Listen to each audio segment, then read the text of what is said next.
gotta record something in here. Sorry, champ. Merriam-Webster's dictionary doesn't have a definition for what a slasher movie is, but that's because that's 2 words and they don't do that. So the next best option, Googling it, will tell you that a slasher movie is pretty much where there's a scary guy and he's trying to kill you, usually with a knife or some other bladed weapon. Usually they got a mask on, and usually the movies are just kinda a little shitty. Sorry. These movies were especially popular in the 1970s and 80s in a time that is known by many as the horror golden age, which is, a little stupid, but sure, it's the golden age of slashers. Slashers are what you think of when you think of horror movies. Fine. Google will tell you that the first slasher movie is Psycho.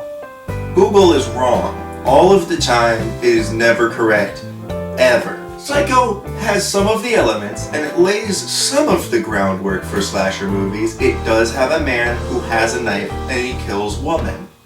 Skip ahead 14 years later, and a little movie comes out known as Texas Chainsaw Massacre. Ooh, wonder what that one's about. It's probably got fucking dogs in it. Texas Chainsaw is what I, the professional, would consider to be the first slasher. You got a group of horny, high school age kids going on a vacation all alone. Their parents are gone. They're gonna be a little stupid. Uh-oh. The killer! Ah! If you look at the family tree of slasher movies, you'll see at the top, big old man Psycho. He's got some DNA in there. He messed around with some of their moms.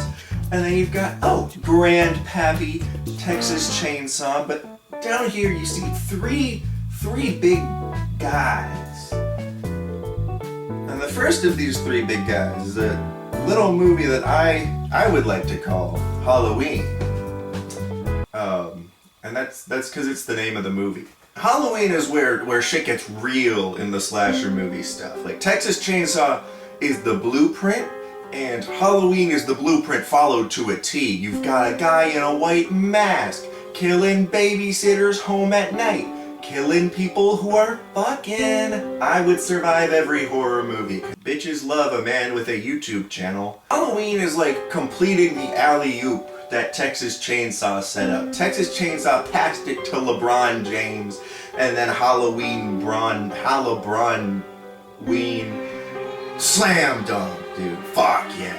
But there are other basketball players on this family tree court as well. Wow, I need to keep one consistent analogy. Friday the 13th is cute. If Halloween is like the older brother that makes the dad proud, Friday the 13th is the middle kid. Like, he's just there, he's trying his fucking best, and honestly, I gotta love him for it. Halloween is paving the way, Friday the 13th is just fucking there, and I love it. It's Halloween, but in the woods, Same thing, kids are fucking and they die, and then there's the kid who doesn't fuck and she survives. Hooray! But in every group of 3, you've got the weird third one. Nightmare on Elm Street. What the fuck is this? This is not any of the other ones because Wes Craven is a lunatic. He said, hey, actually instead of doing White Mask, it's just a grody ass theater guy and he's gonna go and he's in your dreams. And it's like, cool, great, it's the weird one. And I'd like to think that all 3 of these boys make Grandpappy proud, They're all doing their own thing, keeping on the legacy of Texas Chainsaw and refining him into something that can be confidently called a slasher.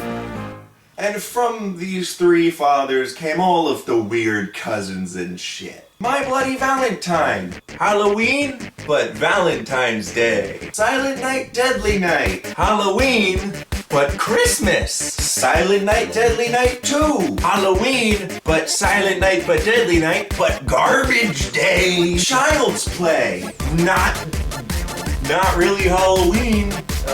More of its own thing. Do I have to make a video about doll slashers, dude? Fuck you, Megan. I mean, fuck, even Alien is kinda just like a slasher but in space. fucking is a slasher, dude. I made this whole video and I don't even know what it is.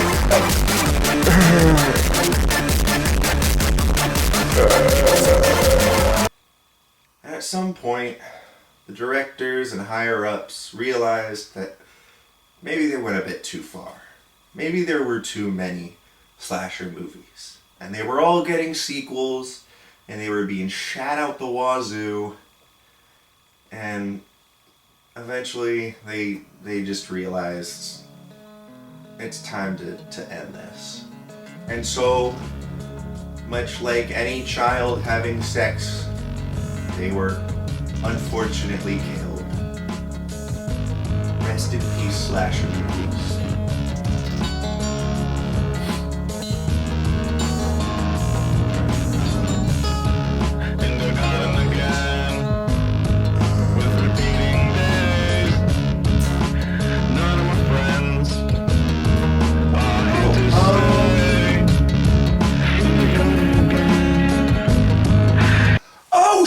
So in 1996, Wes Craven is given a script by some fucking dude who's like, hey, I actually have written the best slasher ever. And he wasn't lying. Scream takes everything good or enjoyable about slasher movies and just hones it in. If Halloween is like the squeezed compressed juice, Scream is like if you took all of the juice from all of the full family tree and just squished it into a beautiful cup of the tastiest golden elixir you've ever tasted in your life. Angry Orchard. All of the characters are well written and entertaining. All of the plot twists are genuinely entertaining. Sometimes you'll be watching and you'll be like, oh, I know what's gonna happen. And it knows that you know that, and it does it anyways because it's God. Get me started on Ghostface, dude. Holy shit. I haven't talked enough in this movie about the killers themselves, but it is so good when a slasher movie has an iconic killer. Like, sure, the movie can be as good as it wants to. I love My Bloody Valentine. But nobody talks about the killer from it because no one can remember his fucking name. He is goofy enough, but threatening enough, that it just makes for the tastiest, loveliest, most enjoyable horror villain ever crafted. It's a slasher movie that understands slasher movies while not being pretentious about it. Oh! Since then, every slasher movie that has come out has wanted to be Scream. Hard Eyes, Freaky, all these modern slasher movies kind of just go, okay, yeah, we have to know that we're a slasher movie. We gotta be meta about it. And it just doesn't work like how Scream did. Scream was just so good, and I see why people are trying to, compete with it or, emulate it. You just can't do it like Scream could. That's why there's been no good slasher movies since. Oh. The Terrifier movies suck mega dick, but Art the Clown is my baby girl. Right foot creep, walking with that heater. Look around, stay low, make sure they don't see you. Catch them bad, walk down, face them with that heater. The devil under your feet, you on your way to see.